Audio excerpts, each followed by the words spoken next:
We're on problem 115.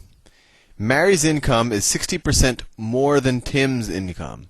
So Mary's income 60% more than Tim's. So that's 1.6 times Tim's income. I mean, you could write it as Tim's income plus 60% of Tim's income, but hopefully it's second nature that this is just 1.6 times Tim's income. So Mary's income is equal to 1.6 times Tim's income. And Tim's income is 40% less than Juan's income. So Tim's income is, if it's 40% less than Juan's income, that means that it's 60% of Juan's income, right? You could view that as Juan's income minus 40% of Juan's income. That's 0.6 times Juan's income. What percentage of Juan's income is Mary's income? So let's just do a little substitution. Substitute this to t over here. So you get Mary is equal to 1.6 times 0.6 times Juan. And then what's 6 times, let's see, what's 6 times 16? 60 plus 36. So Mary's income, let me make sure I get that. 16 times 6. Yes, 60 plus 36, 96. And we have two numbers behind the decimal point, to the right of the decimal. So it's 0.96 times Juan's income. So what are they asking? What percentage of Juan's income is Mary's income? Well, Mary's income is 96% of Juan's income. And that's choice C. This is 0.96 is 96% of. Problem 116. That looks like something I have to draw. Each dot in the mileage table above represents an entry indicating the distance between a pair of 5 cities. Let me try to draw this out quickly. So we have 5 cities. Let me see. So let's see. It's 1, 2, 3, 4, and 5. And then I have to do it the other way. It's 1, 2, 3, and then 4. And then, let's see, they have the same cities on both axes. City A, B, C, D, and E. City A, B, C, D, and E. And they have some dots there. It's a dot, a dot, a dot, a dot, and then dots down that way. Fair enough. Each dot in the mileage table above represents an entry indicating the distance between a pair of the 5 cities. If the table were extended to represent the distances between all pairs of 30 cities and each distance were to be represented by only one entry, how many entries would the table then have? Okay, so they're saying, okay, when this is essentially the case with 5 cities, right? You don't want to care about the distance between A and A. They want the distance between all pairs of 30 cities. Okay, so this is the case when you have n is equal to 5. And the reason why you could say, okay, the distance between A and B is this dot. You could have also said, oh, the difference between B and A is this dot, right? Down here. But they didn't draw a dot there because they said, and each distance were to be represented by only one entry. So they don't want to double. They don't want to double. If this was 5, this would also be 5. They only want to write it there once.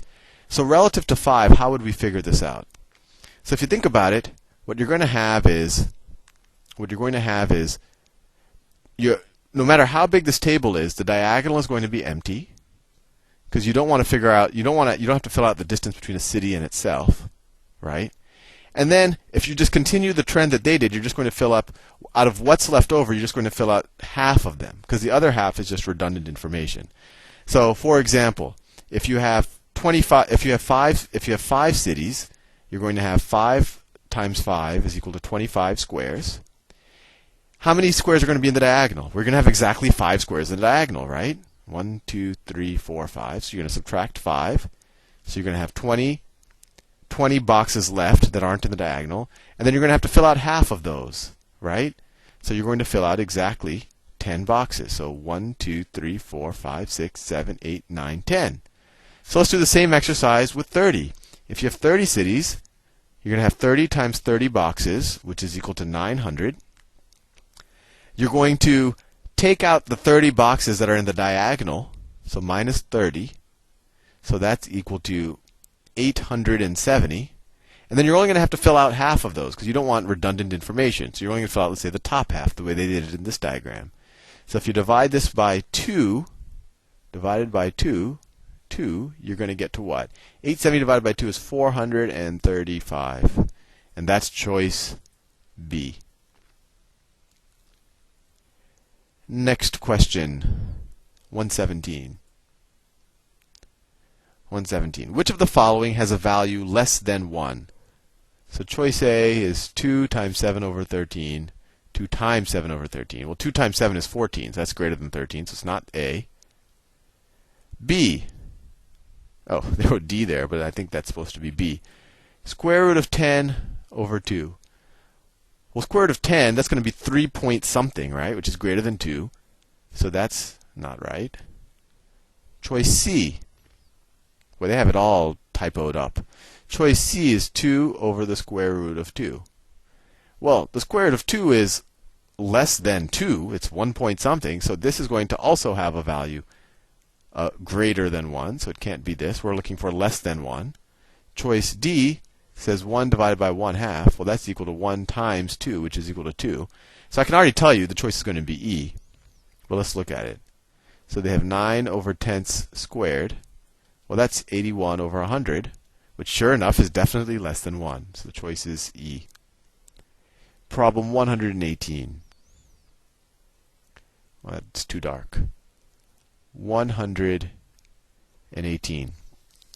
The ratio of the length to the width of a rectangular advertising display is approximately 3.3 to 2.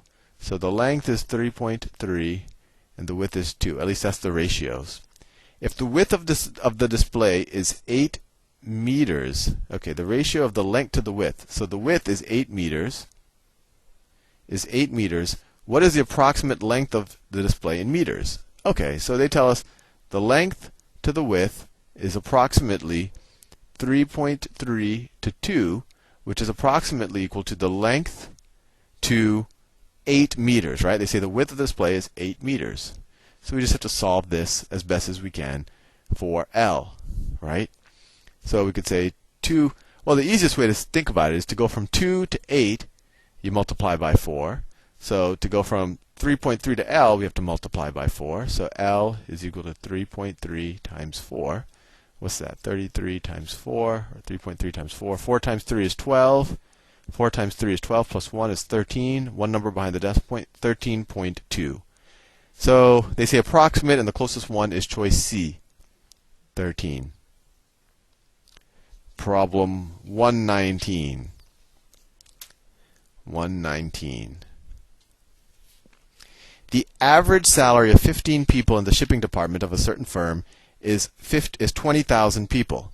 So the average of 15 people is equal to 20,000. The salary of 5 of the employees is 25,000 each. So we can even say the average of those 5 is going to be 25,000 because all of them make 25,000. And the salary of the 4 of the employees is 16,000 each. Average of 4 of the employees is 16,000 each. That's the salary, but we can, if you average 4 people making 16,000, the average is going to be 16,000. What is the average salary of the remaining employees? So let's think about this. So let's try to find the average of all of the employees. So if we find the average of all 15 employees, we're going to sum up all of their salaries, divide by 15, and we know that that is going to be equal to 20,000, right? That's going to be equal to 20,000. Now we have these 5 guys making 25,000. So the sum of their salaries is going to be 5 times 25,000. And then you have these 4 people making 16,000. So it's plus 4 times 16. I'm just trying to sum up everyone's salaries up here in the numerator, and I'm going to divide by 15. And then I'm going to have what? The average of the remaining people. How many people are remaining? Let's see. I've already done 9 people. So there's 6 people remaining, right? Because there's a total of 15 people. So the average of the 6 remaining people times 6, right? Whatever their average is times 6, that'll give you the sum of their salaries. And now we just solve for the average of those 6. let's see what we can do. So 5 times 25, that's 125, plus 4 times 16 is 64, plus, let's say 6 times, let's call it a, just 6a, is equal to 20 times 15. So what's 20 times 15? 20 times 10 is 200. 20 times 5 is 100. So it's equal to 300. Let's see. So we get, I just want to make sure I'm doing the math right. This is always the hardest part. So 125 plus 64 is 189 plus 6a is equal to 300.